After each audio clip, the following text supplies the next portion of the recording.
Assalamualaikum warahmatullahi wabarakatuh.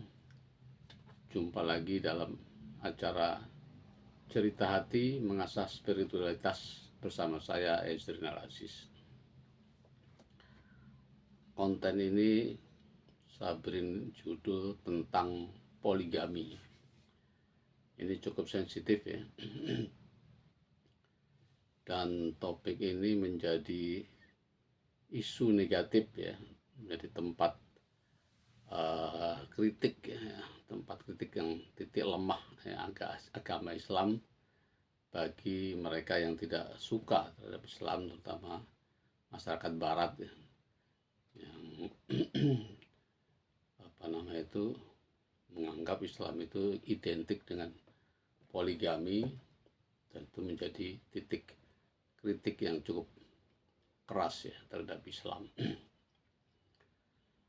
Mungkin sudah banyak juga penjelasan yang diberikan oleh beberapa pensiar ya tentang hal ini. Saya ingin juga berkontribusi ya, terkait masalah ini. Yang pernah saya tulis dalam buku saya Cerita Hati, ini saya ungkap lagi dengan penambahan penjelasan ya. Jadi saya terus terang kita tahu bahwa di era sekarang,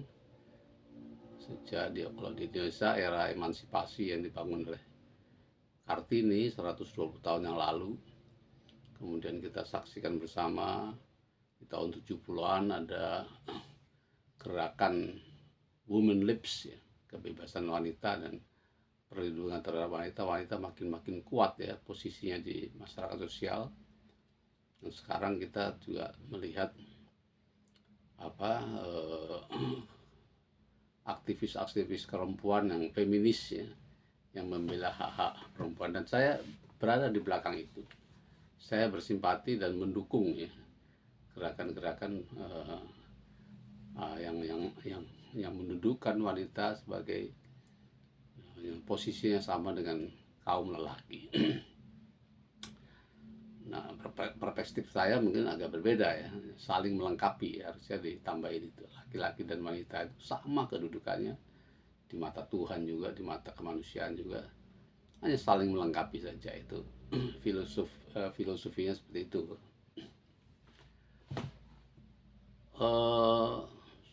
Saya ingin mengungkap ini dalam konteks perjalanan Rasulullah ya, Nabi Muhammad SAW, di mana terkait dengan masalah pasangan hidup ini, Nabi itu mengalami 5 fase dalam kehidupannya. 5 fase. Fase pertama tentu saja fase kanak-kanak, remaja sampai pemuda ya, bujang ya, sampai umur 25 tahun. Itu fase pertama. Fase kedua adalah fase Nabi setelah menikah dengan Siti Khadijah, sebelum jadi Rasul, sebelum mendapat perintah atau wahyu.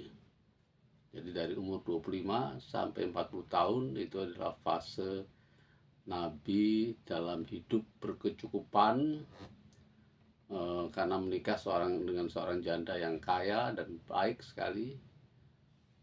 Fase ini dalam ungkapan Nabi fase paling indah ya, fase bersama-sama dengan Siti Khadijah itu.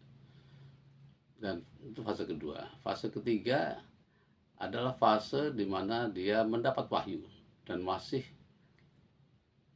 monogami, masih beristri satu dengan Siti Khadijah, di mana dia mulai mendapat tugas yang berat sekali dan disupport oleh istrinya Siti Khadijah sampai sang istri meninggal. Saya lupa berapa tahun ya, mungkin 5 atau 10 tahun setelah itu.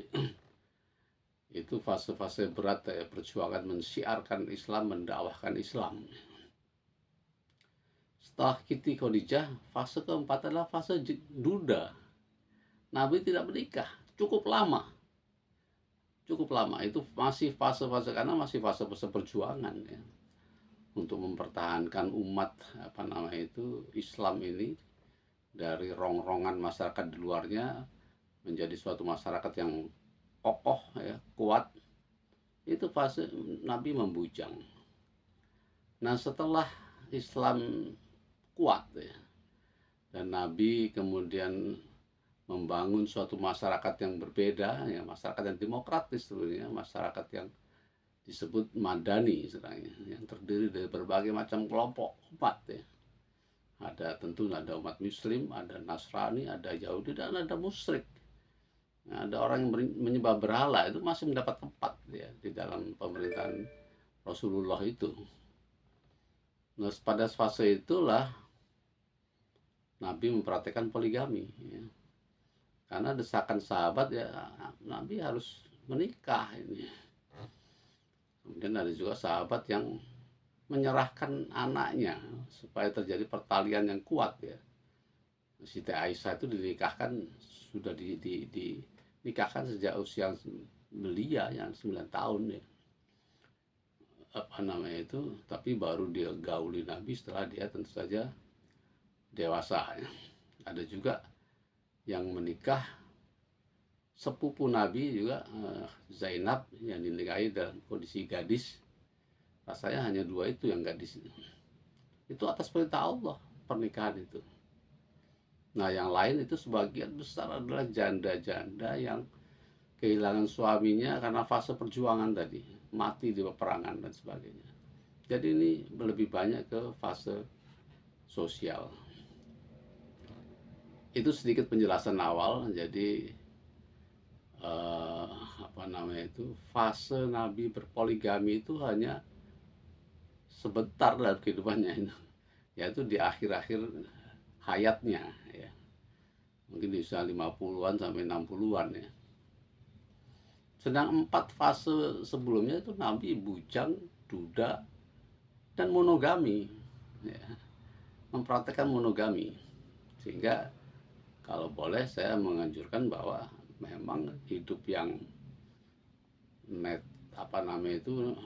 yang baik menurut saya ada hidup monogami, sehingga saya lebih condong menganjurkan, ya. Alhamdulillah di Indonesia itu monogami itu menjadi suatu yang majority, ya, suatu yang diterima oleh semua pihak, ya, sampai saat ini. Itu adalah monogami. Tapi perlu juga diingat, ya, bahwa di dunia barat sekalipun setelah Perang Dunia di Jerman itu wanita-wanita itu mendemo pemerintahannya untuk membuka kemungkinan poligami.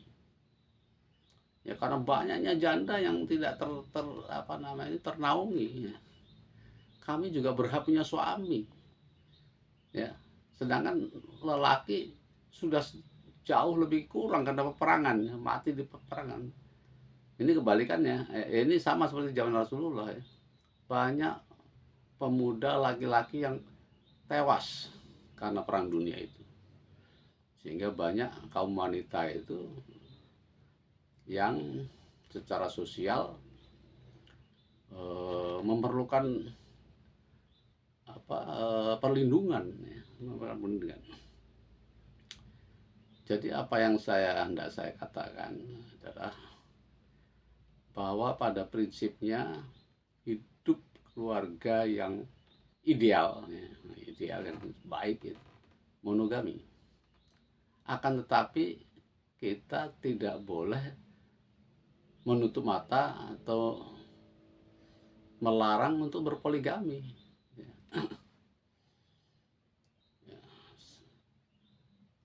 Di satu sisi mungkin untuk keperluan sosial, ya, di sisi lain itu memang hal yang diperbolehkan dalam agama Islam, bahkan dalam Al-Quran. Nikahlah kamu istrimu 2, 3, atau 4.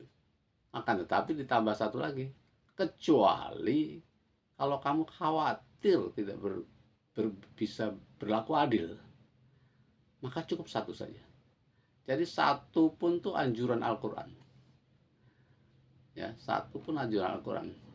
Tapi poligami bukan sesuatu yang dilarang. Saya ingin mengatakan begitu. Pada kondisi yang normal, netral, jumlah wanita tidak perlu banyak disatuni.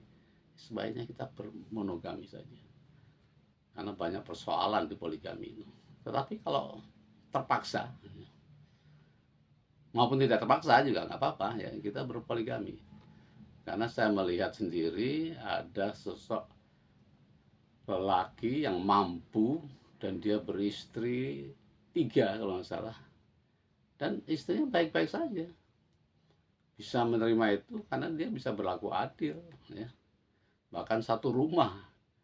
Nah, saya sangat menyayangkan banyak wanita perempuan kaum wanita yang membuli istri-istri ini ya, tidak boleh. Maksudnya, itu hak dia merasa bahagia di situ ya, merasa hidupnya dengan dimadu itu bukan sesuatu yang hina, bukan sesuatu yang sepanjang dia merasa diperlakukan adil,